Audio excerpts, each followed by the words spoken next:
Yeah. Y'all already know what it is, nigga. C-O-N-E.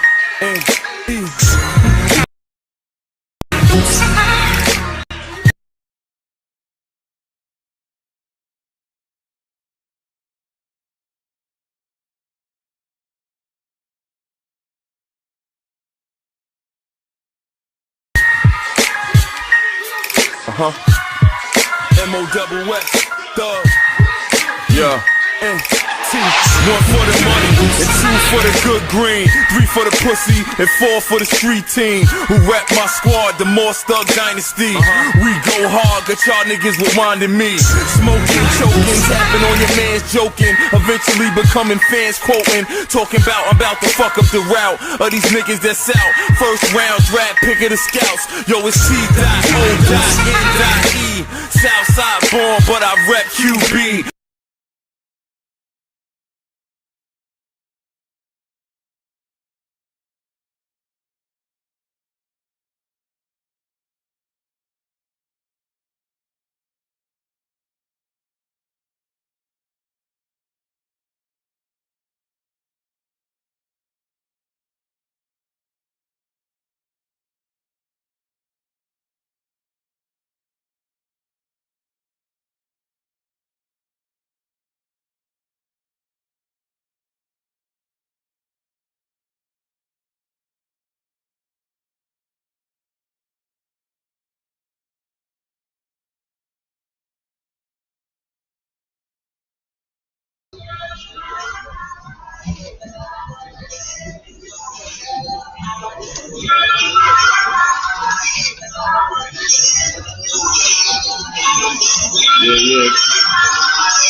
Yeah.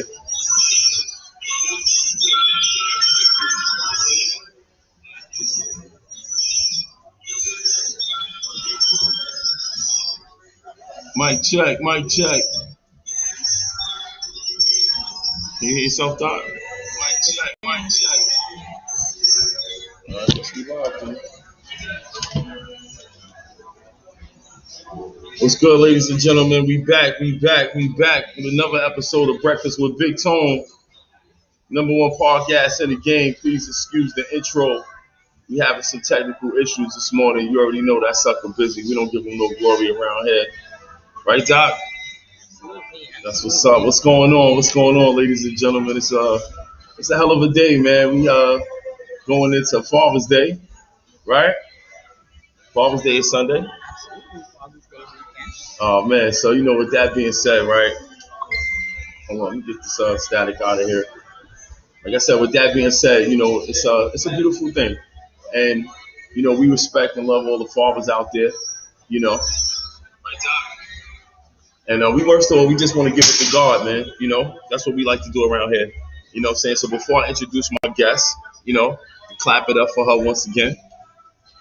You know, the first thing we like to do is give it to God at here at Breakfast with Big Tone. So we like to say, Father God, thank you so much for just waking us up this morning. Thank you for another day. Thank you for our families, our health. Thank you so much for the doc, Ms. Dana Tucker getting here safely. Father God, thank you so much for the world famous Jamaica Coliseum Mall.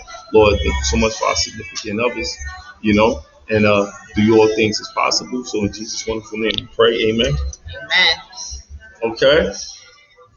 So what's going on, man? This is a special day today. You know, we're in the world famous Jamaica Coliseum Mall, and you know, I'm so blessed to have this beautiful lady sitting next to me. She's very special. You know, she really needs no introduction to me, but to you guys, I know you don't know who she is. Her name is Miss Dana Tucker. Am I correct? Dana Tucker. I always call her Dana. But what is your title? So I am a licensed clinical social worker in marriage and family care. Woo! Nice. All right. So look, I want you to be able to hear you really good. So if you want, you can pull that mic out. If you want to hold it, just like you can actually pull it out of the holder if you feel more comfortable that way. Okay. All right. And this way you can, you know, don't have to worry about it being so, you know. Yes, absolutely. All right. So what's going on? How you doing? I'm doing well. Okay. I am doing very well, all things considered in the world. Yeah, right? Yeah. There's a lot going on, Doc. Talk about it. Like year and a half now. Mm-hmm. It's been crazy, but doing very well. Yes. That's wonderful. God is good. I haven't seen you in a little while. So first of all, for those who don't know, me and we came in contact, when I was going through my separation and things like that. And it's crazy because you like right down the street from me. Yeah. So I was like looking for, someone to talk to, right? And looking for a possible, marriage counselor at the time or whatever. And I just so happened to look up, like I said, in the area, and then there you were. You were walking distance. Yeah. So for me, that was kind of like the draw. I'm like, okay, cool. You know what I mean? And you were reasonably priced, right? And you was a sister, right? So I said, okay, cool. I'm gonna go, chop it up with her. I was in a bad state. You know when I saw you, right? I mean, I was. Yeah, I mean, things were kind of crazy. Yeah, Doc. Definitely going through a lot.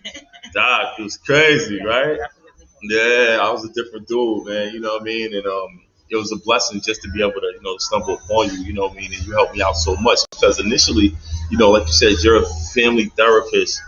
So initially it started off supposing to be family therapy, but it didn't go that way. It ended up being individual therapy. You know what I'm saying? And it's so crazy that when I was doing my homework on you, because I do my homework.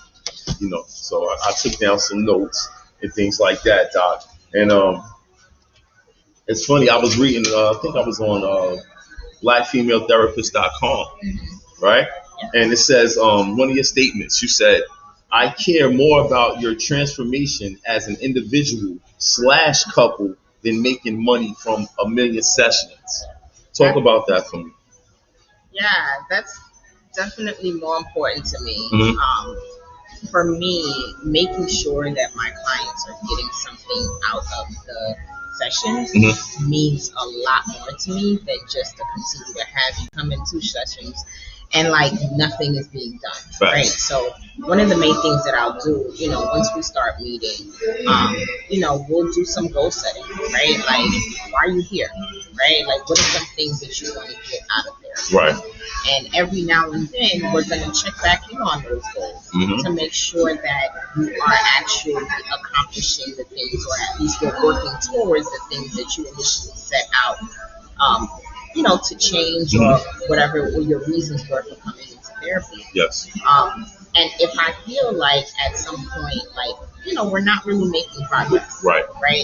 Then I'll definitely I'll have a check-in with you and say, do you feel like you're getting what you need to out of these sessions? Sure. Right? Like, do you feel like these things are beneficial? Because the sessions are for you, right? I can only be there as a guide, but they're really for you. They're really for you to be able to make the changes that you want to make. Yes, ma'am. Right? And so if that's not happening, then you need to check back in. Yeah. Right? Because I don't want you to continue to keep coming to me and you're not making the changes that you want to make, or you're not seeing the progress that you want to see. Now, sometimes you see the progress, but maybe, I feel like the sessions are going a little rough. So maybe you see it, but I don't, right? But that's why it's important for us to have those check-ins. So I'm always constantly making sure that the sessions are beneficial for you, that you're getting what you need out of it.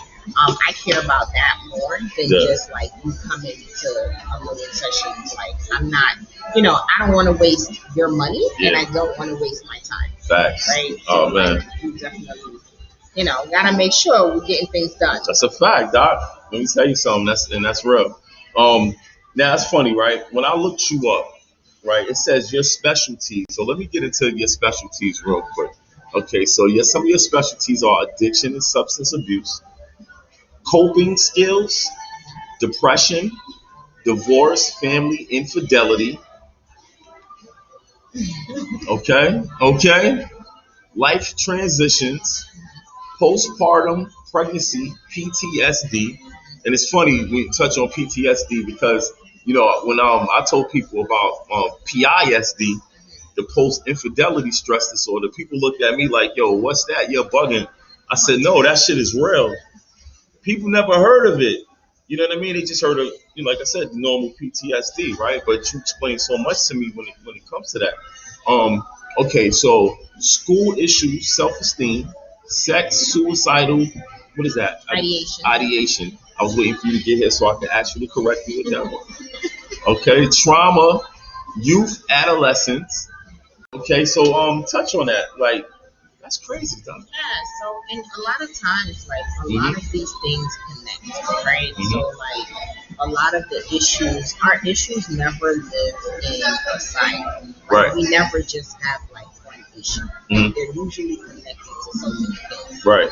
And it's funny that you talk about like post infidelity stress disorder because when couples come to see me, yeah, talk about that. Talk up for me. It's loud in there, Doc. Sorry. Yeah, no problem. There you go. When couples come to see me, yes, whether they're coming to see me together to deal with infidelity, the way that I diagnose it is as PTSD, right? Yeah. Because when you're dealing with infidelity, it definitely has the same symptoms as PTSD. Amen. Right? Because you go through the same things, you go through the same triggers, right?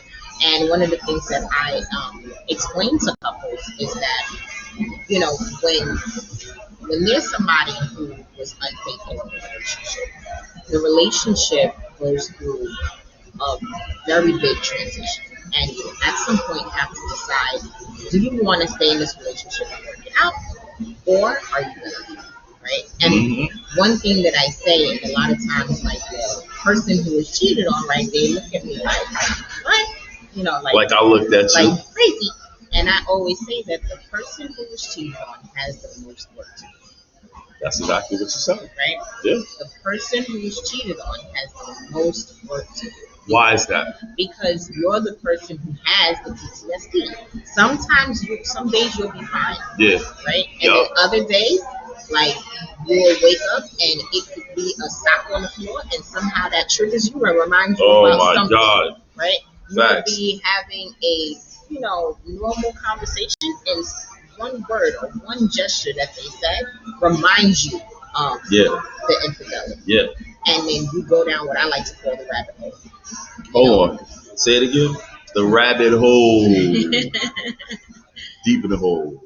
Go. And it is infinite. It's deep down there. That rabbit hole is deep. It's deep down there, right? It's very deep. Talk that shit, Doc. If you go, when you go down that rabbit hole, you get upset, right? And it's as if the same that you experience, people with PTSD experience, it's like it's happening all over again. And that's funny, right? Let me touch on that because I try to explain that to somebody. The few people, it's like when you Google PISD, the post-infidelity, you look for the hurt.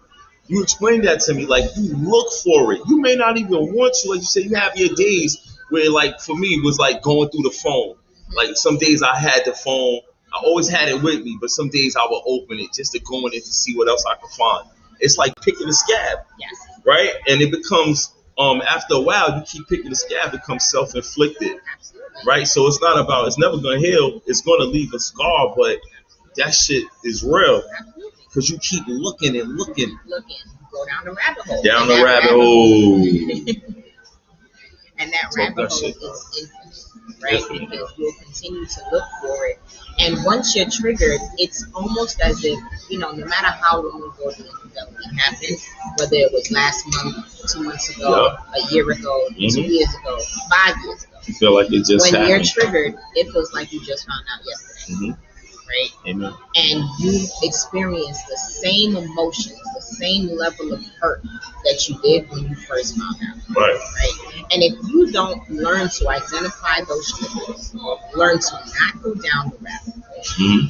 And another thing that I tell, particularly the person who was cheated on, is if when you make the decision to stay, you make that decision. It's not a decision that you make one time. Make the decision every day. Because when you're being triggered, you have to remind yourself that you chose to stay and that you're working. Like when those things happen, when the relationship is going through, other unrelated arguments, you have to remind yourself that you decided to stay. Right? But that's what you told because you'll constantly be looking for you'll be not only are you having a hard time dealing with the hurt, not only are you having a hard time just moving on from the infidelity in and of itself, but the hardest part of it is that you judge yourself. You judge yourself for staying. Talk that shit. And that is the biggest and the final word. Right? That's the biggest and the final piece to really moving on. And that's the toughest part. Absolutely. Right? It's choosing to stay and stop judging yourself for staying. Right, because you feel like you feel like you feel worthless as it is. Right? Because you got to think, like, you know what I'm saying? Everybody's situation is different. Not to be too transparent and shit like that, but everybody's situation is different. And depending on how long you've had in your situation, you base your value on that relationship. It kind of defines you, who you are. If you're married and shit like that, I'm not talking about boyfriend and girlfriend shit. I'm talking about we really made the vows and shit to have a family and the whole shit. So you become part of this relationship and you base your value, self-value on your marriage, on your union. So like you said, when something like that happens, you start looking at yourself. You know, I would have to tell myself I'm valuable. You know what I'm saying? Like every day and shit, because I'm like, I can't be worth shit. You know what I'm saying? But you have to tell yourself that. Yeah, you start to first, you go through the different stages. Yeah. Right? You go through like you're angry and you start to kind of disparage the person that you're with. Like, how could they do this? Yeah. Then you go to the, well, what is it about me? Like, what was I lacking? What didn't I do? What did I do to make this person do this? Right? Like you start to ask yourself those questions. Facts. Right?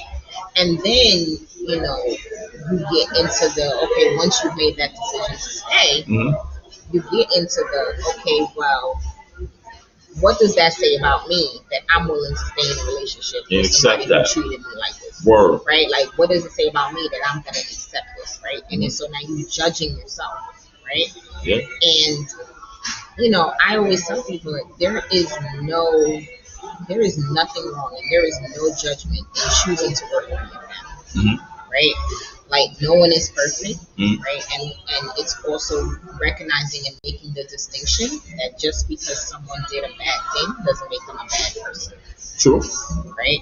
And being able to, in a sense, separate the act from the person, right? Because we start to make certain assumptions that, well, this person can't love me, right? They don't love me if they could do this, right? Like, how could they really care about us? How could they really care about the family if they could do this, right? Right. And, and it oftentimes has, the cheating is just a symptom, and this is also talking in a functional relationship. Functional, right? Very important. We're not talking about like a toxic relationship. No, we talking, where we're, people are cheating all the time, and it's we're fucked not, up. We're not talking about it's really that. bad. Yeah, it's not. It's not we're right. Not talking about that. We're talking about a functional relationship.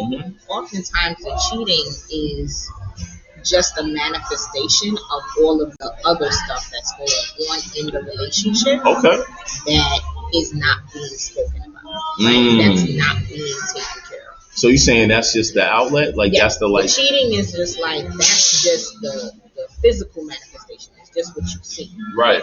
So when I work with couples and I'm dealing with infidelity, right, I work on not just... I don't really talk about the cheating much in terms of like the details. Yeah. One of the things that I also tell, the person is stop asking questions. Right? What you mean by that? Stop asking questions because, or if you're going to ask questions, you need to ask yourself another question behind it, which is, how will the answer to this question help me move forward in my marriage? Because some people don't want the answer, Doc. You don't really want to know. No. Some people really don't want to know how deep the rabbit hole go, though. It's not going to help you. How will knowing how many times, when, how did this happen, how will knowing the answers to those questions help you move forward? Because I think you still base your self-worth on that situation. So you want to know. Really, you just want to know. Right? And so I say, as a man, you want to know on some ego. When it first happens, ask all the questions. But what if you don't get any answers? Right? Then when you're making the decision about whether or not you want to stay in that relationship, you have to factor that in, right? if the person is not willing to be honest with you about what happened, right? You have to factor that into your decision to stay. And if you decide to stay, then you have to be okay with not having those answers. Now, let me stop you right there. Now, that's funny you said that, because in my situation when I came, she wasn't willing to come. Right? Right. Okay, so at the end of the day, then that would. So Listen, we had to shift. It can't be one person working, right? Like, if we're going to make the decision to work on this marriage, like, we both got to be fighting. I can't be fighting by myself, right? Otherwise, it's not going to work. No doubt. Right? So, if we make the decision to, okay, we're going to work on this relationship, we're both going to stay, then we both have to be pushing and fighting for the marriage. Amen. It can't be one-sided. Okay. Right? And so, if you decide to go into couples therapy and your partner doesn't want to go into couples therapy, we have a bigger issue. Yeah.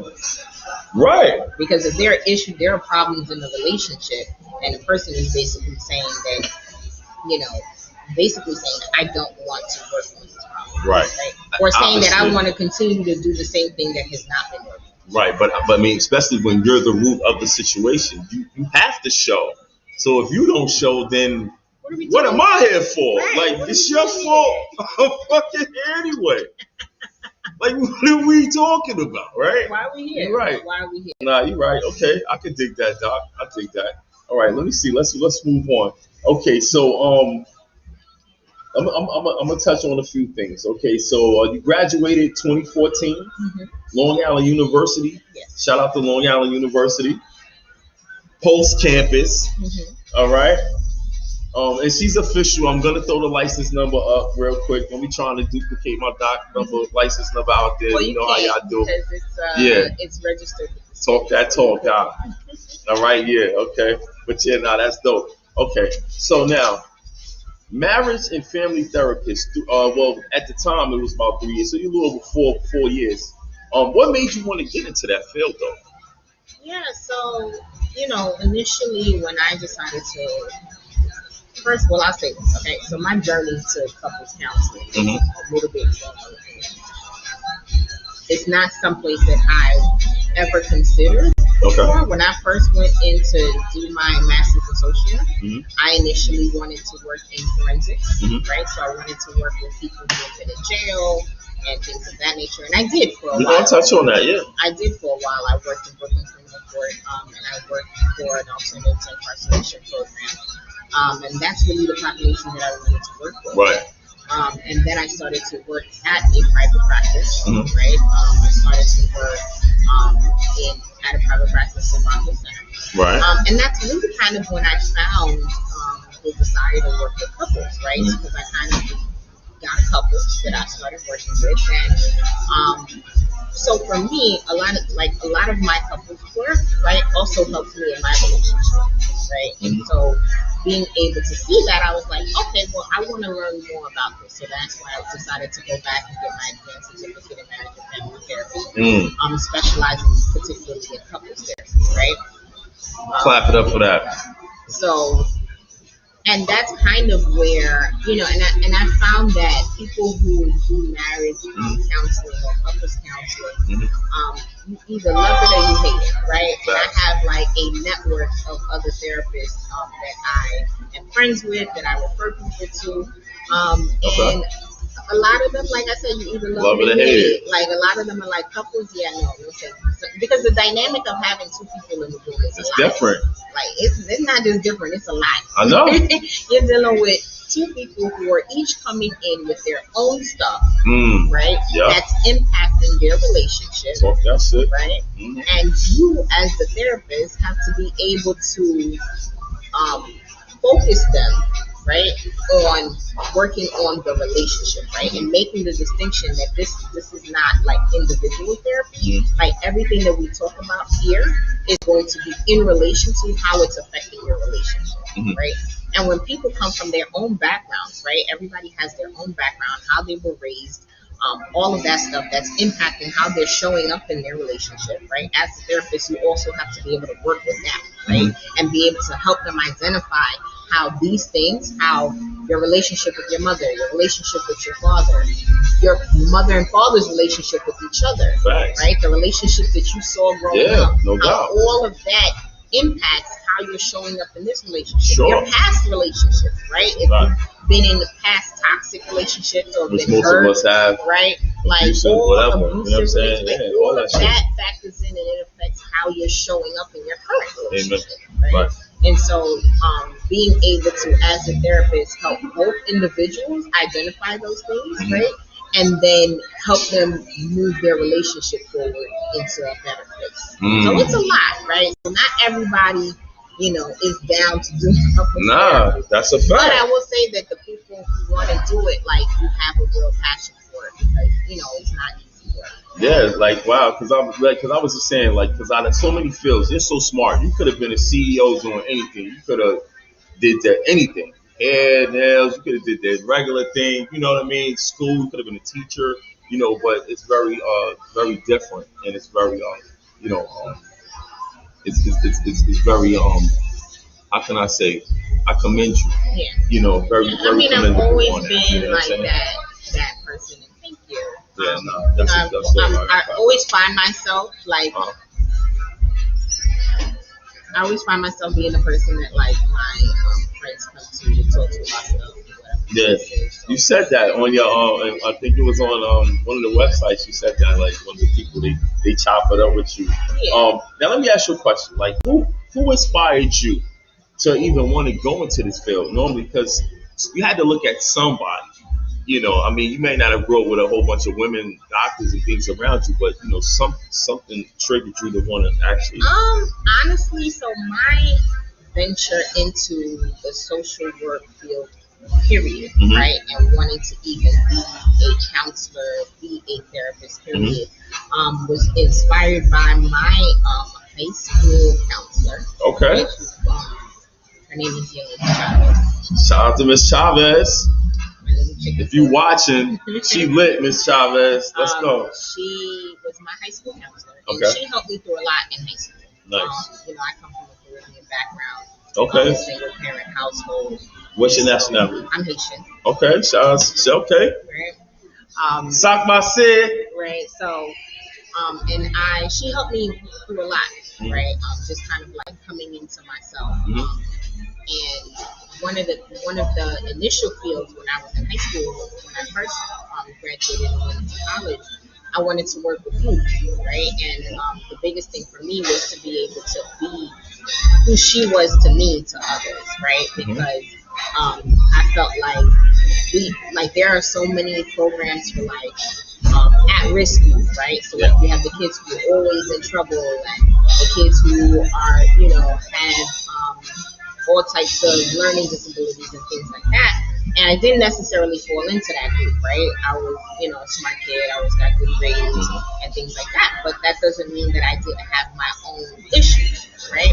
And so I feel like those kind of kids tend to fall through the cracks, right? Like, because nobody's looking at you. Because if you're getting good grades and, like you're not a problem child in the classroom, like nobody's checking for you. Nobody's checking for you. And let me touch on that real quick. Let me clap it up for you. That it's amazing how you just segued into that, right? Because my question was there anybody again that who helped you along the way? But it's funny you said that, right?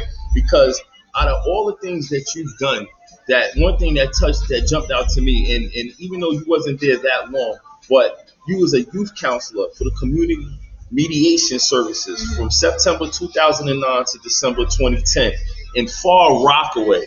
Now, shout out to Far Rockaway, because if you ain't from Queens, that's the forgotten borough, pretty much, of everything. Nobody give a fuck about Far Rockaway, right? But you never even been to Far Rockaway until I started working there. It's one A in and one way out of there, right? Yo.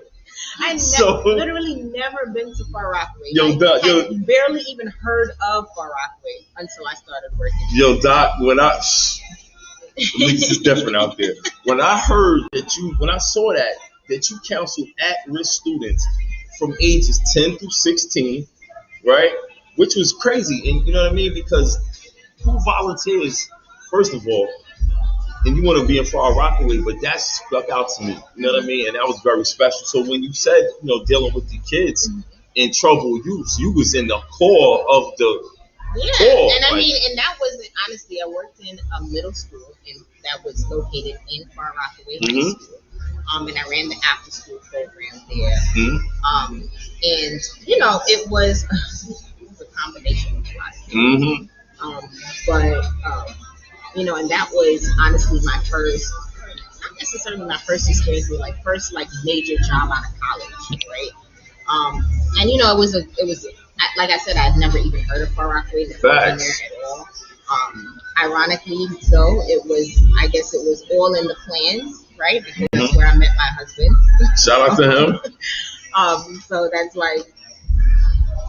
you the real MVP, champ. Right, it was meant for me to somehow find my way to Far Rockaway. Okay. But from there, I worked in many different areas and worked with Youth of God. I worked in foster care agency. Yeah. Worked in the courts, worked for the Center for Court Innovation, in criminal court for a while. I'm getting there, Doc. I'm getting there. And so a lot of my work has been with at-risk youth, and youth oftentimes a lot of times I think as adults we forget that we were once kids too, and we forget that a lot of the attitude and a lot of the things that youth give, it has nothing to do with you, right? It all has to do with what they're going through within themselves and with their developmental stages. And a lot of times as adults we forget that your developmental stage is important, right? Because as a youth, it's normal for teenagers to be self-centered. That's where they're at in life. We all went through it, right? And so, when you have kids who are also dealing with difficulties, right? They're dealing with, difficult life situations, being in foster care, going through the criminal justice system, and things of that nature. It's very easy to just kind of write them off. Right. And I've never, used any kid that came into my office with an attitude, I can never say that there's a kid that I didn't like. You know what I mean? That's hard to say. Dealing with them kids from Far Rockaway, them little badass shit, something else, man. Because I don't make it about me, right? Because whatever attitude you're giving me, this don't have nothing to do with it, right? This has to do with you and what you're doing, right? And I'm just here to, especially for the youth in the courts, it's listen, this is what you got to do, right? I can be here to help you, but if you don't do this, you're not hurting me. Hurting yourself. Right. Because you got to do this program, otherwise they're going to remand your little ass back to Sparkle some. Okay. And it's a wrap, and there's nothing, jammed up at that point. That's crazy. Yeah, so that really stuck out to me that, that you did that with the youth. That's very commendable. Because I'm damn, she went to Far Rockaway. Don't nobody even want to go visit Far Rockaway. All right. Now, also, so it says social worker. Yes, you said you work for Center for the Courts Innovation. All right. Case management, criminal and Supreme Court defendants. So you were dealing with adults and kids that was getting in trouble, like criminal trouble? Yeah. So I worked inside Brooklyn Criminal Court, right? Our office was located in Brooklyn Criminal Court. Wow. I worked with a couple of different programs. So I worked with the alternative incarceration program for kids what is that? Youth aged 16 to 21, and basically it's so when you get arrested, right, for small misdemeanor charges, like weed at the time or some shit. Yeah, we had at a lot of sure. We had a lot of just kind of fights, right? So if you get into a fight at school and they call the cops and you get arrested, or if you get into a fight outside or whatever. A lot of jumping turnstiles and things like that. So just kind of small misdemeanor offenses. You would come to, instead of going to the adult court part, you would go into youth court, right?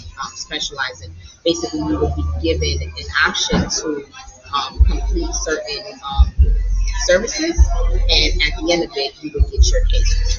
Right, so whether it was depending, and all of it was tailored based on the severity of the charges, right? So you would get a range of group counseling, individual counseling, case management services, just a range of a combination of services that you had to then complete so that you can get your case. Right.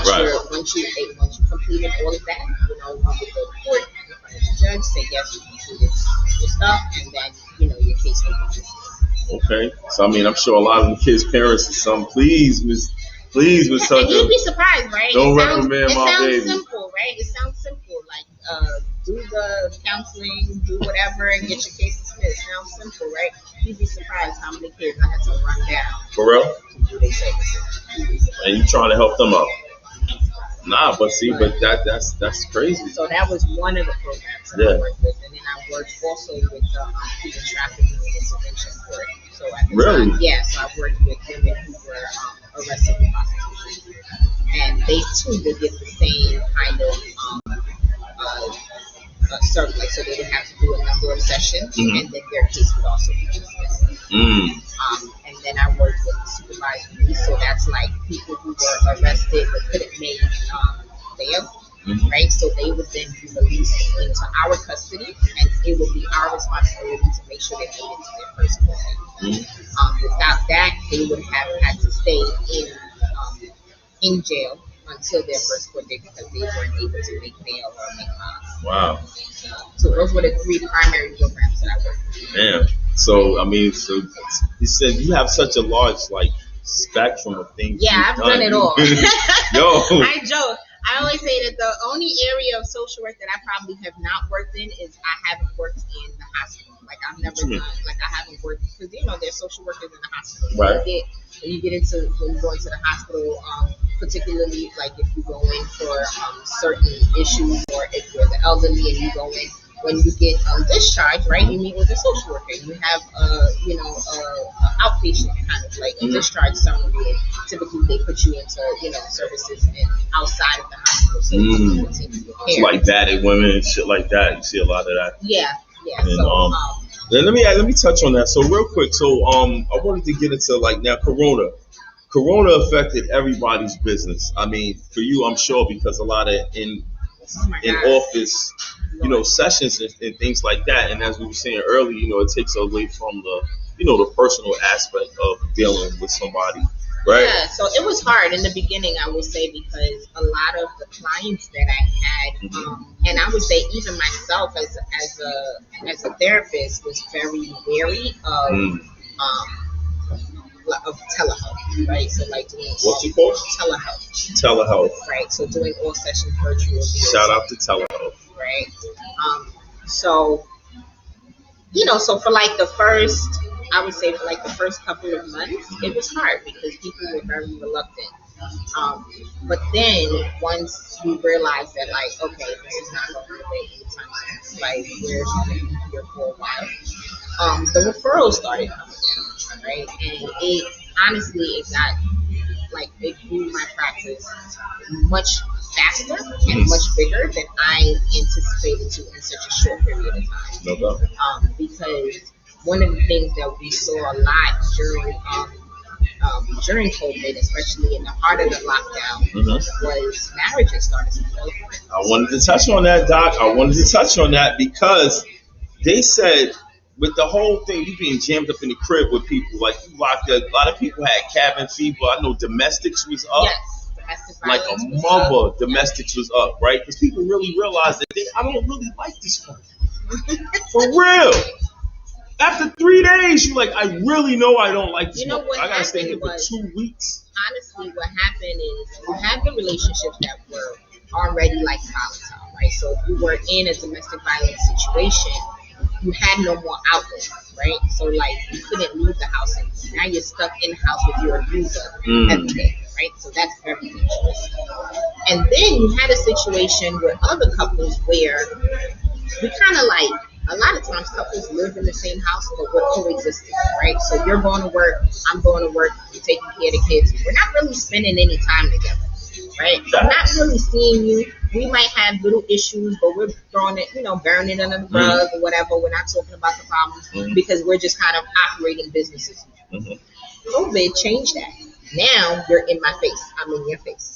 Right? Now all the issues, all the problems that we were just kind of trying to ignore, they're right here in our face, and we have to deal with it.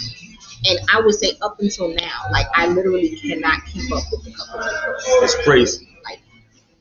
Like relationships are falling. Yeah, that's a fact. Falling. I'm sure divorce is up, all of that. Because it's a spotlight on all the problems that we've been avoiding. It's a spotlight has been shown. Yeah, the world stopped spinning. Yeah, and we had to do nothing but look at each other and deal with each other. Right? We can't hide behind work anymore. Right? We can't, if you were having an affair, right? That's dead because you in the house. So ain't no more work, boo. There ain't no more work, boo. That's ain't no done. more side chick. None of that. And so, all of that is just gone, right? And so now it's just us. No doubt. With each other and putting each other's face. Can't even go to Chipotle's, none of that. Get that extra block into a little work, boo. I know how y'all was moving out there. Right? And so, a lot of relationships now is like, okay, now we have to make the decision of, are we going to work on this relationship? Are we going to deal with these problems, right? Or are we going to let it go, right? And as you said, divorce rates are up. Right? Domestics is up. And a lot of people are making the decision to come into counseling because one thing I will always say is you can keep doing what you've been doing and keep getting the same results. But you can't expect to keep doing what you've been doing and get different results. Right? And so if we're here, right, and we are deciding that we're gonna work on a relationship, we have to do something different because what we've been doing is not working. Right? And so I have a lot of couples who come and couples are oftentimes like they're very weary, they don't want to talk to nobody else, they don't want somebody else in their business and things like that. And what I say is like, listen, clearly what you've been doing has not been working.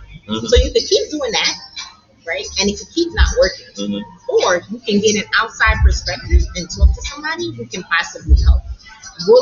Now I will say though, when you come to couples counseling, I can't speak for every other couple therapist. If you come to me, that's a fact. I'm not going to sugarcoat it for you. If you're not really ready to deal with like the real underlying issues, you got to be ready for that. Nah, you shooting shit down, Doc. You ain't having it. You was definitely not having it.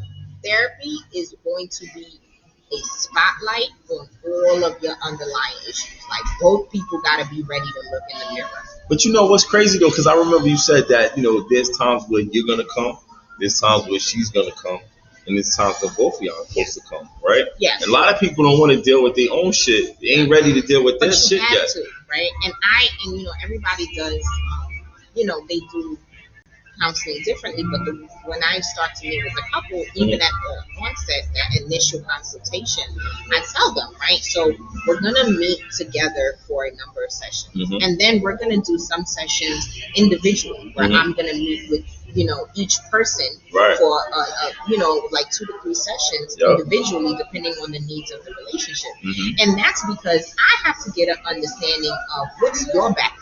What are the things that you're bringing into this relationship and how it's affecting how you're showing up? That's a fact. And we have to have that conversation so that you can also understand, because a lot of times people don't realize that their backgrounds affect so much of how they show up. That's a fact. What you've been through, what you've seen, your parents might have been. All of it affects so much. All of that. We have to have those conversations. I have to help you make those connections so that you can be able to see the underlying cause of your behavior. Right? And so that's why we have to have those individual sessions, and then we come back together and we debrief, right? Yeah. And one of the things that I also tell couples is I have a no secrets policy. So if you don't want your partner to know, don't tell me in our individuals. I'm telling. I'm telling. Yo, how you gonna blow? Yo, Doc, come on, yo. Listen, No, that's how I go. I can't do secrets. Okay. Because then you put me in it, because then I can't help you, right? And me holding on to anything in the within our therapeutic relationship is not going to help your relationship. Right? I'm telling you right now, if you're having a secret affair, don't tell me. Tell them. And I tell them everything that we talk about in our individuals, right, is going to come out in our couple sessions. Right? But I do it in a way that I do the individuals also because a lot of times you feel a lot more comfortable in an individual setting, being able to say how it really is without your partner sitting right there. No doubt. Right? So then that gives me the opportunity to be able to bring those things up in a way that we can have those conversations, right? Because oftentimes it coming from somebody else and not your partner, you hear it different. Right. Right? Because your partner can be saying the same thing to you, right? But sometimes maybe their delivery, maybe their tone, maybe the simple fact of, that is coming from them. That I really don't like this. Right, you don't really receive it the same way. Yeah. So then, but when you hear it from somebody else, and I'm able to phrase it in a way that we can have that conversation, right? Yes. So that we can talk about the underlying issues, right? But that's a very, very big and very important piece of the couples counseling process.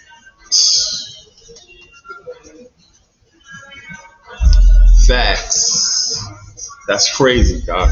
I mean, because it's amazing. Like I said, Corona changed everything. Yeah. It really put a spotlight on people, they shit, what they really about, what they really willing to accept. Because like you said, either they going to work on it, because you had a lot of time to be up on this person. So now it's about to be a hot girl summer. These chicks is out here. They ready to die. They ready to get it going right now. They in the gym. They going to Team Cindy Joy. Shout out to my sister, Team Cindy Joy. #1 personal trainer in the game. Happy birthday once again. I mean, they're doing the most out here, Absolutely. And, it is one thing, if you're in a relationship, I will constantly ask you, are you here to work on it? That's the number one. That's a fact. Because you can complain about your partner, complain about the things that they're doing, but are you willing to stay and work on these things? If not, why are you here? Because you can't stay and complain, right? Right. If you're going to stay, you got to work on it. If you're not going to work on it, then it doesn't make sense to stay. But you got to strip it all the way down. Yeah, but we have to. And also the goal for couples, right? Oftentimes the goal is usually you want to get things back to the way it was before. And how do you do that? What is that? Because most people don't reinvent themselves. You're not supposed to. You got to reinvent yourself. You're not supposed to get things back. And that's where we get caught up. Because we're thinking about how the relationship. Now, I'm not saying if he ain't doing the right thing, like as far as physically, or she ain't making it clap like she used to. You know what I'm saying? Come on, Doc. That's different. Now she she looking for something else. He looking for something else. That's different. But see, that's usually just, honestly, that's lack of communication. If I don't know, your Doc. partner is not satisfying you and you're not telling them that's a lack of communication. I mean, again, your one of your specialties is sex. What's the word? So this is separate. Yo, okay. So sex it's just sex. sex. Oh, pardon me. Clap it up for the Doc, yo. Right. My fault. And that's because sex is a very big part of a relationship. Talk that shit, Doc. Right? Like, who wants to spend the rest of their life having bad sex? That's terrible. Nobody wants to do that. That's absolutely terrible. Nobody wants to do that, right? Nope. But it's also your responsibility to communicate your needs to your partner. If you're not telling them what you want, how are they supposed to know? Because at some point in time, whatever they was doing was working for you. Yeah. Somewhere along the line, one or both got lazy. That's a fact. Right? Or they stopped listening. Or they were just no longer satisfied. But if that happens and you don't say anything about it, because a lot of times, like, we're worried about, ego? We're worried about the ego, right? Yep. We're worried about hurting our partner's feelings. And it's very hard to tell your partner that, like, that what? He ain't doing the thing? It ain't doing it's not giving what it's supposed to give. It's very difficult. Why is that hard? Why?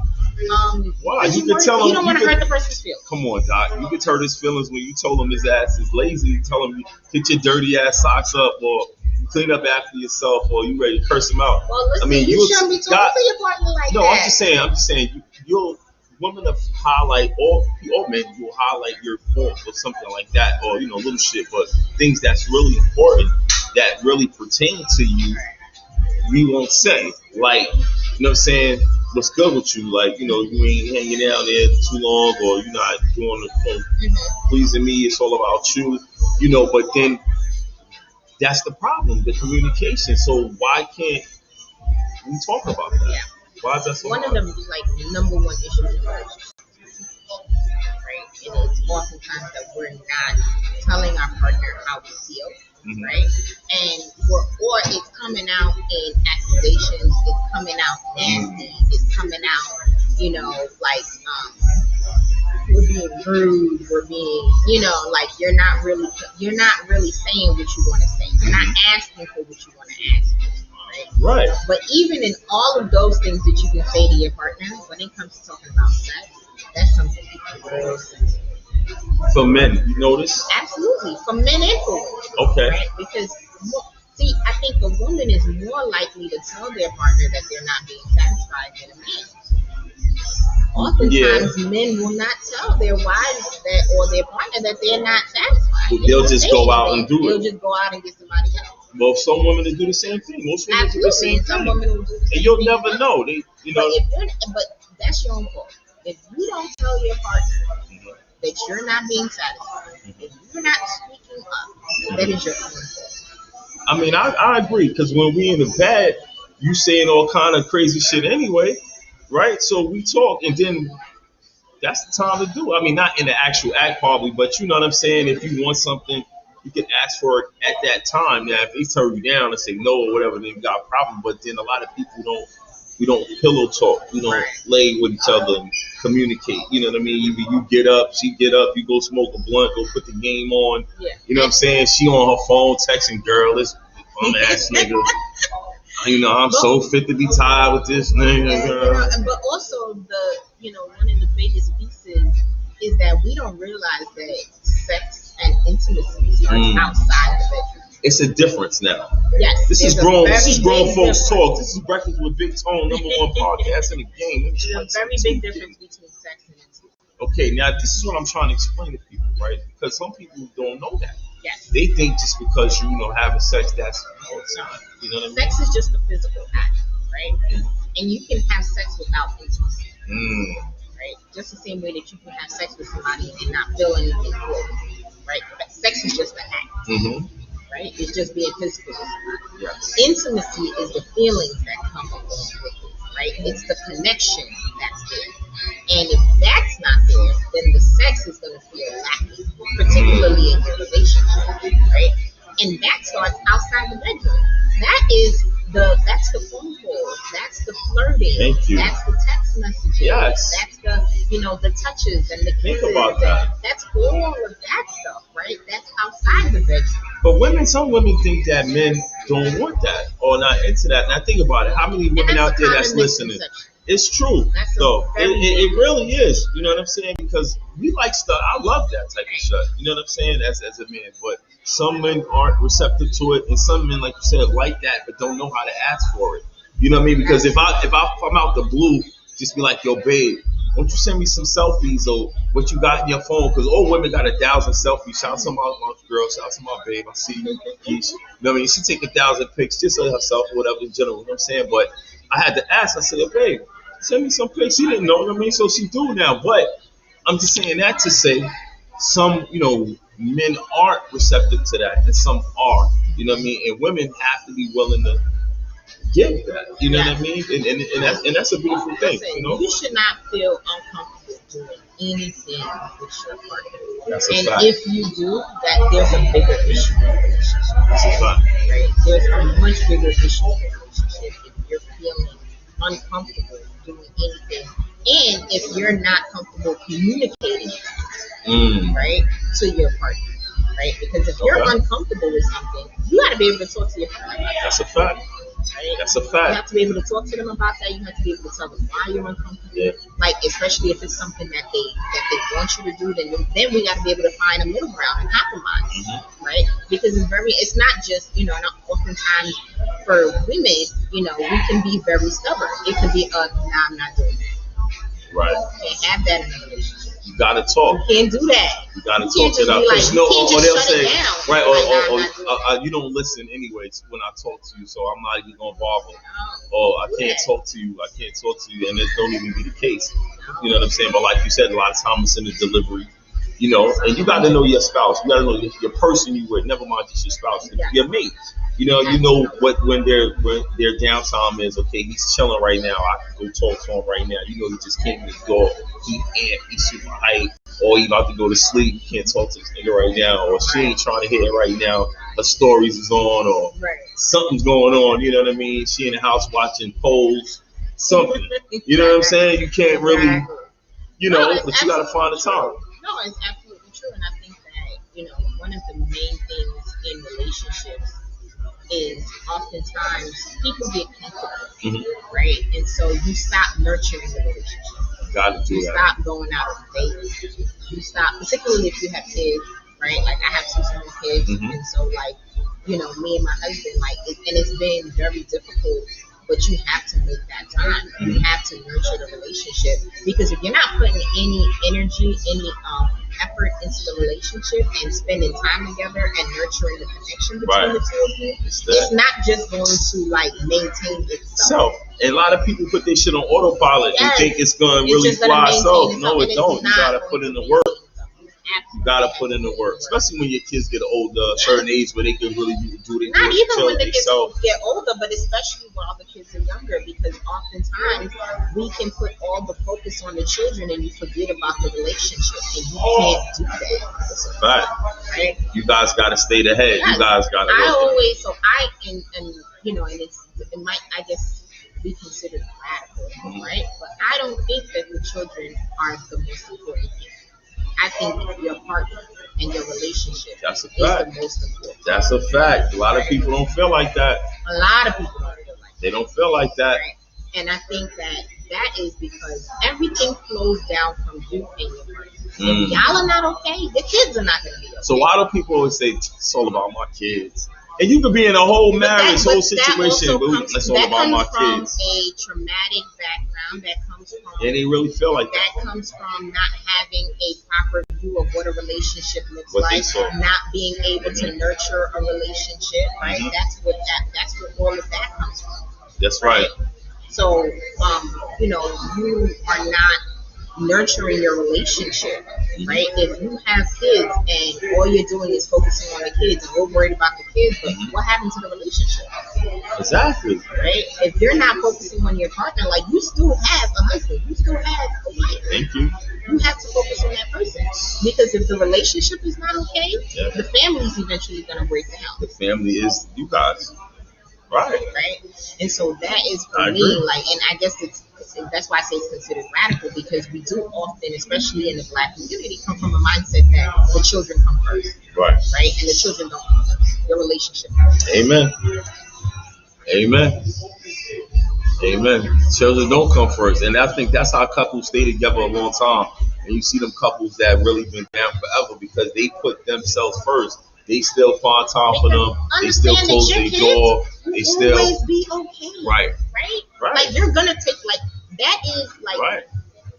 your kids are always gonna be okay. You're gonna you're always gonna make sure that your kids are okay. Right? They're always gonna be good. But if y'all not good, right, the home, the 2-parent home that you're trying to provide for your kids is not going to happen. It's not gonna be there, right? Because now you find yourself in a situation where your relationship is suffering, and that's how we have that generational, that cycle of dysfunction in relationships. Because now you're raising kids who are in a household with a toxic relationship, and guess what's going to happen to them? They're going to end up because that's what they saw, and kids do what they see, not what you tell them. And not for nothing, a lot of women, and that I spoke about this on my show. Like last week, and we talk about how generations and how things go in circles, and how even having kids young, you see these little girls having girls at 14, but your grandmoms had your moms at 14. My mother was a mother at 14, a grandmother at 29, 28, 29. So somebody's grandmother. That means her daughter had a baby at 14. You know what I'm saying? It's generational. But people say, it was a different time back then. Yeah. That's bullshit. You died and starting. Or you was moving fast, What it mean? Because Big Mama, you don't want to disrespect Big Mama and what she did, but how we all got here. Right. It'd be 100 of us. How many brothers, kids? Your grandmama had 12, 13 brothers. People don't have babies like that no more. Right. No, it is generational. Your grandmama had 14 brothers. You had goddamn. Right. I mean, that was a different time. It was a different time. It was nothing to do back then. But back then, that's what they was doing, and they was having babies young. So like you said, you're also the what you see function growing up. of kids back then was also different, right? Yeah. And so that's why we do have to take into consideration that it was a different time. Mm-hmm. People had a lot of kids because that's how the family survived. Everybody had kids so that the kids could become the work. That's why you had kids, right? Like you had workers. That's what you. Y'all better get to workers, it. That's right. That's how. Yep. So that's no longer the mindset. Right. It ain't like that, right? Nah, we let our kids off the hook. They ain't got to do nothing. Fuck out of here. Well, you gonna work, be it either, right? Nope. Like they gotta work.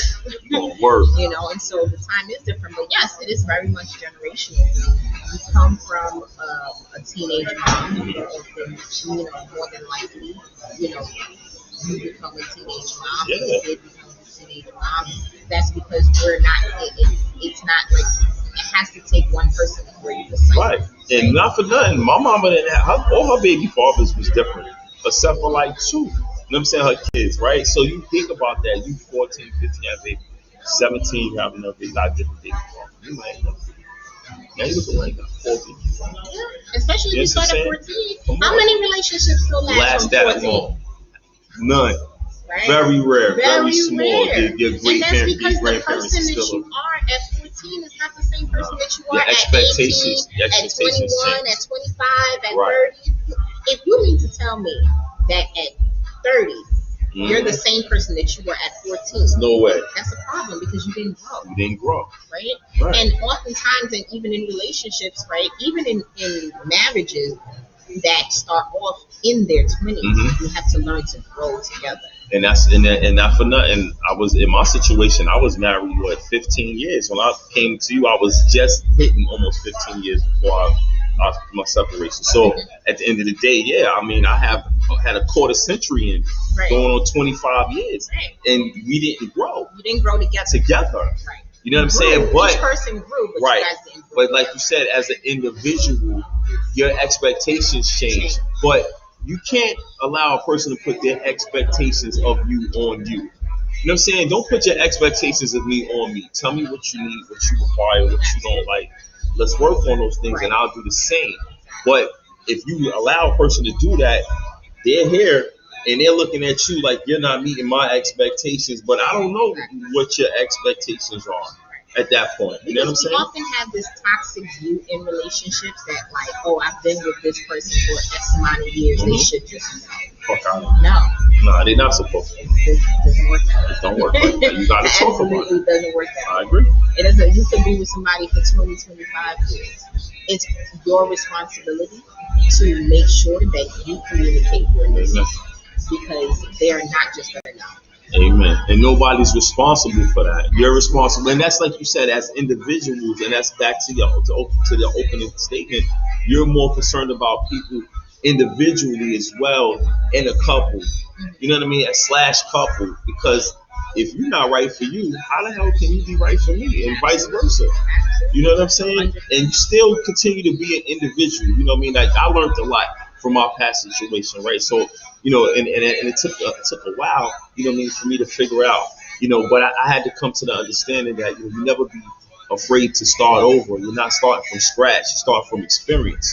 You know what I'm saying? So now going into my new situation, God bless my sweetheart, I love you so much. You know what I mean? I've learned certain different things, and and I've learned to listen and learn, because you still want to be an individual, like be you, do you. You know what I mean? You can get caught up with this. We are one. You're you, I'm me. We create a situation, right? We are a unit, right? Yes. But we are still individuals within that unit because you still have to have your own goals, your own ambitions. You still have to be furthering yourself and making sure that you're growing and becoming a better person within your relationship. Because if you're not doing that, and then you're losing yourself in this relationship, right? You don't want to do that. You're not necessarily. That's not going to help your relationship either, right? Because you're not. Then what happened to you as a person? Because what happens is then the person that your partner was initially attracted to, right? You lose that person. Yeah. Because you're not that individual anymore. You're not that ambitious. You're not doing your things. You're not having your own goals. Right? Women, y'all not doing the same shit. You still that chick. We met you. You was that chick. You spicy. You. Right. You know what I mean? I gotta go get my shit done. Go get my nails rocked. You know what I'm saying? You have to maintain that. What as men, but fellas, I have to say, you gotta be mindful and you gotta notice. Yes. You gotta look, pay attention. You know what I'm saying? If she going and keeping herself up, you gotta compliment her. You gotta make sure you paying attention. Oh, babe, what color's your nails this week? Oh, you should change. Oh, or you care about skin. You know what I'm saying? That's nice. So you have to show your together. partner that you care about. You have to that care. You care about the things that they care about. Yes. Right? And incorporate them in that. So like when my lady go to get her nails done, we go together. Right. You know what I mean? That's the shit. You know what I mean? Shout out to Jack. You know what I mean? Shout out to Jax. You know what I'm saying? But yeah, you know, and that's fun. Yeah. Look, you know what I mean? And that's cool. You know what I mean? And I like being in there soaking and I'm chilling. And the lady come to me and she say, "Oh, you want the gel on the pedicure?" And I say, ask my wife. You know what I mean? And then they go ask her and she tell them, right. Give them woo. And I'm sitting up here feeling like Prince Akeem or some shit. You know what I'm saying? That's the whole fact. You know what I mean? Right. And it changes things. It helps. You know what I'm saying? And something you look forward to doing. You know what I'm saying? Absolutely. Same thing, fellas. A lot of y'all out there, you know what I mean? You go to the barbershop, go get your hair done. God, man, take Shorty, call me. You know, ladies, you know, like when your man come from the barbershop, you looking right, take her with you. You know what I'm saying? And you can let her get lined up too. You know, a lot of y'all out there, man, with that extra shit, with them sideburns, talk about his baby hair. We ain't doing that. Y'all can go get lined up too, fellas. Take her to the barbershop. You know what I mean? And while you at it, get her some of that shadesofmen.com. Go to my daughter's website right now, shadesofmen.com. Father's Day is coming up. Actually, it's tomorrow. You know what I'm saying? We definitely running a special over there. So if you go to shadesofmen.com, #1 beard treatment in the game. You know what I'm saying? You can get like salt and pepper poppy, man. You know what I'm saying? A lot of y'all out there going to the barbershop getting them sprays. You know what I'm saying? I know you see them guys in there, they got the whole shit. They got the airbrush like the Shirt Kings back in the days. Doc, come on. Fellas, invest in your beard. Shadesofmen.com. Get that Batman and Robin kit for starters, and you put the promo code Big Tone. The combs on me, baby. Stop playing, man. Shades of Men. Ladies, y'all can use some of that too. I'm telling y'all, a lot of y'all got them little hairs under there. Y'all Shades of Men work great. Come on now. Listen, I'm telling the truth. Yeah. That's a whole fact, Doc. Some of that beard oil get you right out here, ladies. You know what I'm saying? But yeah, go to shadesofmen.com and get them right for Father's Day. That's a fact. Also, you know what I'm saying? For my smokers out there, you know what I mean? I got them Breakfast with Big Tone rolling trays on deck right now. DM me $35 cash right now. Breakfast with Big Tone rolling trays right now. See about us. We're not playing no games out here, man. Shout out to George Gerard Studios in the world famous Jamaica Coliseum Mall. You know, you see me doing business out here, you know what I'm saying? So, you know anybody that need a pop-up, you know anybody who wants to promote their business and things like that, I got space for rent. Holla at me, you know what I'm saying? We doing big things out here. You know, shout out to my clothing line, George Gerard, as well. You know, we doing big things out here. You know, summer's coming. So George Gerard sweatsuit, a short set of something, Doc. You know what I mean? And we're thinking about, you know, possibly taking it back to the Moto Photo. I don't know if you remember, we used to go to Green Acres and used to go take a picture back when we shorties. Yeah, you can come here to George Gerard and take a flick. You know what I'm saying? Yeah, little wicked chair or something. You know what I'm saying? Come on, Doc. You know about that, right? You used to go over there? Come on. You used to come to the Mall Coliseum? Yeah. Huh? Be on the app come on now. I always ask everybody. I'm a Brooklyn girl. Right? I'm a Brooklyn girl. But my not even. I'm listening. But my cousins live in Queens, so I spent a lot of time in Queens. A lot of weekends and summers in Queens. So me and my aunt and my cousins literally would be on Jamaica Ave every Saturday. Nice. Religiously. And that's crazy. I always ask people, what does the Coliseum mean to them? Like, do you have fond memories of this place? Yeah. When I tell you religiously, we be getting a dollar band every Saturday. We not buying. I don't know. Like we had something to buy. Whether we was looking for something or not, we was on the ad religiously every Saturday. Shout out to the dollar band. Wow. So that's crazy. Have lots of memories. Right. Yeah, so it's very important. It's for me. So to come here and do my show and do business, it's very important because I've been coming here since I was a little kid. Junior high school and things like that. The first pair of sneakers, the first everything. You want to test your little game out, see if you can get a little number or something. You come to the Ave, y'all ask something, the Coliseum, So this is a very special place, and I'm blessed to be there. You know what I'm saying? That's important, man. Wow. Listen, man, the phone lines is open 347-488-0964. You already know you can hit me up, man. You got questions for the doc. God know what I mean? You can always give us a call. It's not a problem. We here for you, That's what we do, man. Wow. I gotta say, I thank you so much because, I learned a lot, just coming to you and I was able to express myself and, just be open, you know what I mean, and touch on feelings and shit that I wasn't, possibly ready to, talk about, but obviously I needed to, and it got me a long way, and Yeah, I always tell people like this: don't be scared of therapy. It's not as it's not as involved as people think it is. It really isn't. No. It's literally just you sitting down having a conversation with somebody and then being able to just give you a different perspective and insight into things that maybe you have not been able to look at on your own, right? Yeah. And especially if you're going through a difficult time, right? Facts. What you've been doing is not working. So the worst that can happen is you go to therapy and it doesn't work, right? But I will tell you that 85% of the work in therapy is yours. It's not your therapist. Your therapist is there to provide you with guidance. They are there to provide you with insight. They can give you direction, and you have depression or anxiety. They can give you the tools and strategies to deal with those things. They can, be able to give you the diagnosis so that you know what's going on with you, right? Because a lot of times, we don't know, you're depressed and you don't know that that's what it is. You just think that you could be down or something like that, right? Or you're dealing with anxiety. You don't know that that's what it's called, that it's anxiety. If you're dealing with PTSD, if you're dealing with trauma, people don't know that that's what it is, right? You're having certain reactions to things and you don't understand it. So that's what really therapy can help you, just kind of put a name to the things that you're experiencing and not really knowing what it is, right? But for true change to happen, right? All the stuff that we talk about in therapy, it's on you to implement it in your life. We can have lots of conversations, but if you're not implementing any of the things that we talk about, then you're never going to see any change. And so that's why a lot of times people will come to therapy and they'll be like, oh, it didn't work. Right? It didn't work. But okay, well, did you put in the work? They don't go home and apply the same tools and shit. Or are you being resistant to the things that the therapist is saying you, the insight that they're saying to you? A lot of couples only talk when they come to therapy, though. Yes. Then they'll go home and don't speak to each other. One of the things that I make couples do, and I tell couples when they first come to see me, is date night.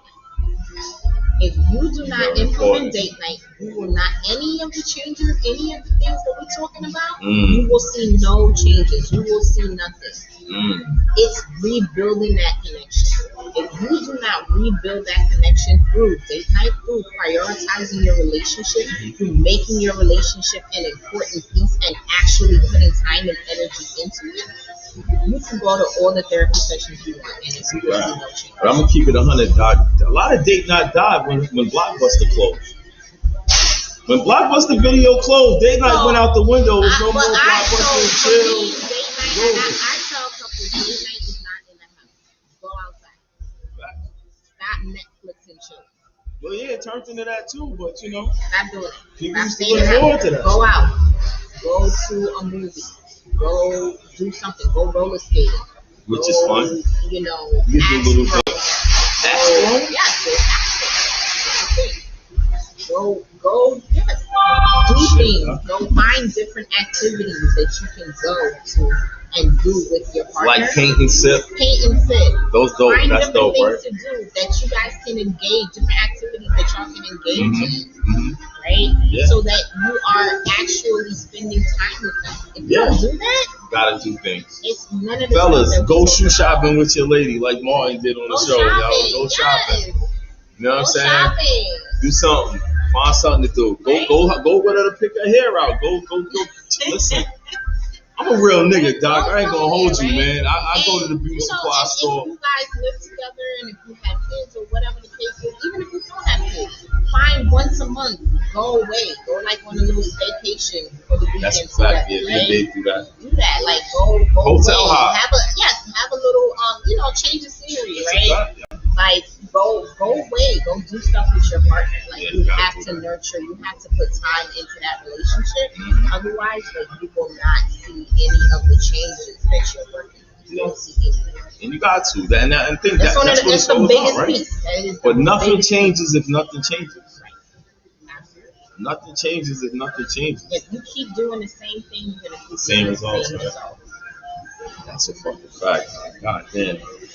And I mean, there's nothing wrong with that. You know what I mean? Like, my whole thing is, fellas, you gotta keep it spicy.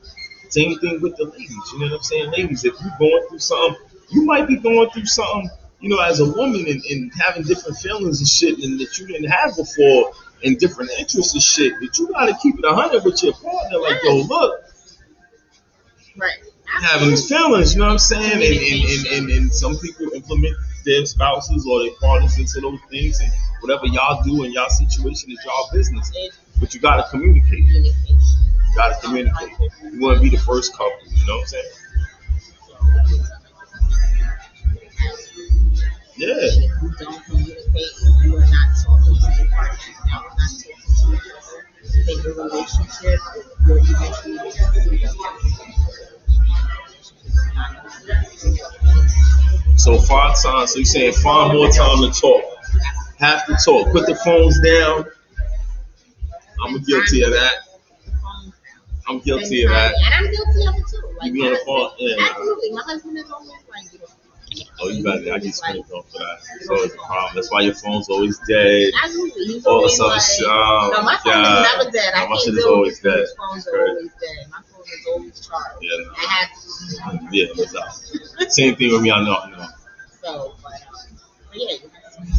Nah, it's very important, and so you have to implement. Like, so spend time, date night, quality time, talk more. You know what I mean? And you got, what I learned, you got to have, some type of spirituality in your relationship. Yes. I mean, without God, nothing. You got to pray together. You know what I'm saying? That's one thing I love about my lady. You know what I'm saying? We pray together. You know what I'm saying? And I didn't have that before. I didn't pray with my past situation. You know what I'm saying? We never did that. You know what I'm saying? So, but not for nothing, this is very important. And we make it our business. You know what I'm saying? We pray together, and and if you are praying together, a person really care about you because what they praying for. You know what I'm saying? Are they praying for you? You know what I'm saying? Like, she prayed for our kids. You know what I'm saying? Like, she don't just say like, oh, pray for, you know what I mean? Generalize. You know what I'm saying? Praying for kids and shit. You know what I mean? So for me, that's like, wow. You know what I mean? And that's important. Who's praying for you and what are you praying for? Because without God in your relationship, this shit gonna fail, yo. It's absolutely beneficial to be able to have high power. No doubt, Doc. Listen, man, it's been real. Listen, y'all already know. I'm gonna put the information up one more time. Where can they follow you at, Doc? So you can follow me at Practice. Oh, it's Tucker, right? Yes, on Instagram. Tucker will put it up. It's Practice, right? BA. Yeah. CE. Like that. On Instagram, and you can go to my website, DynatipTherapy.com, to be able to book a session. Come on, let's put that up there. So it's www.what? Dynatucker. Same thing. Dynatucker. Boom. Therapy. Spell it, Doc. THER. Oh, shit. Go ahead. ER. APY. APY. Don't laugh at me, y'all.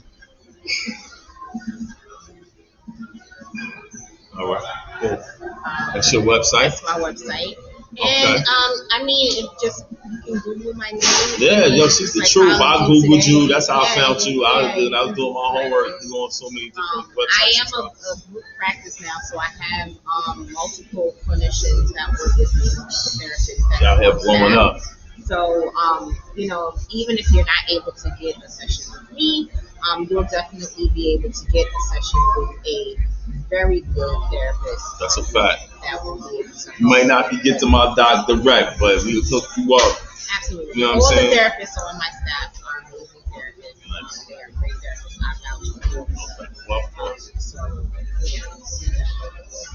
yeah, if you feel like you need the help, or if you know somebody who needs the help, individual, I don't just do couples therapy, I do individual therapy as well. So if an individual or a couple who you think could use the help, or if it's yourself, definitely reach out and, start the process. Everybody needs to talk to somebody sometime, man, you know what I'm saying? And you know, when you call up, let her know, you know, Breakfast with Big Tone referred you. You heard? Stop playing. We appreciate that, you know. So, we're gonna get out of here. We got a lot of shopping to do. We got things to do. Father's Day is tomorrow, you know. But I appreciate you for coming. You know, it's always good to see you and things like that. Come on, it's my. It meant a lot. It meant a lot for me to have you there. I love doing it. I love doing the podcast.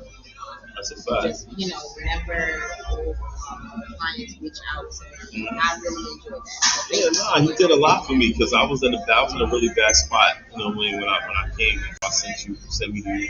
You know what I mean? And you really changed my life. You know what I mean? You helped me out, and you know, you showed me that you know worth something. You know what I'm saying?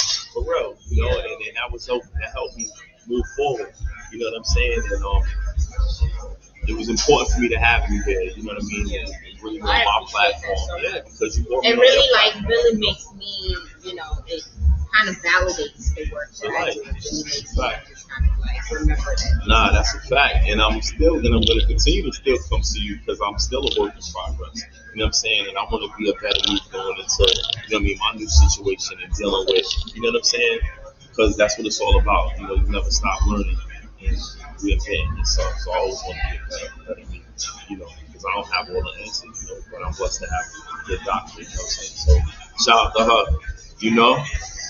Hey, but real quick, before we get out of here, I always got to give it back to God like I do in the beginning. So I just want to say, Father God, thank you so much once again for just another day, another episode of Breakfast with Big Tone. Thank you for the whole Breakfast with Big Tone Nation for pulling up and riding with me.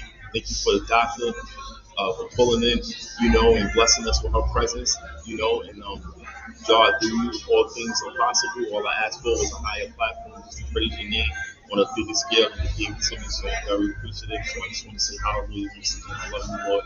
And in Jesus' wonderful name, I pray, amen. Amen. Stop playing. Breakfast with Big Tone, #1 podcast in the game. You already know what it is, big baby. The good doc is in the building, y'all. Don't be hating. Do not be hating. That's a whole fit. We out of here. We love y'all.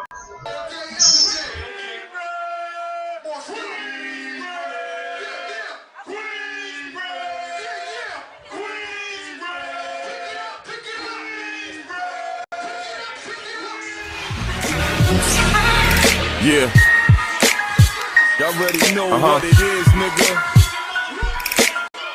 C-O-N-E.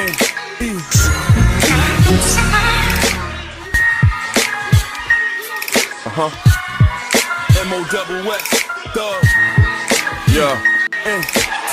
1 for the money, and 2 for the good green, 3 for the pussy, and 4 for the street team who rep my squad, the Morse Thug Dynasty. We go hard, got y'all niggas reminding me. Smoking, choking, tapping on your man's joking, eventually becoming fans quoting, talking about I'm about to fuck up the route of these niggas that's out. First round draft pick of the scouts. Yo, it's T.O.N.E. Southside born, but I rep QB.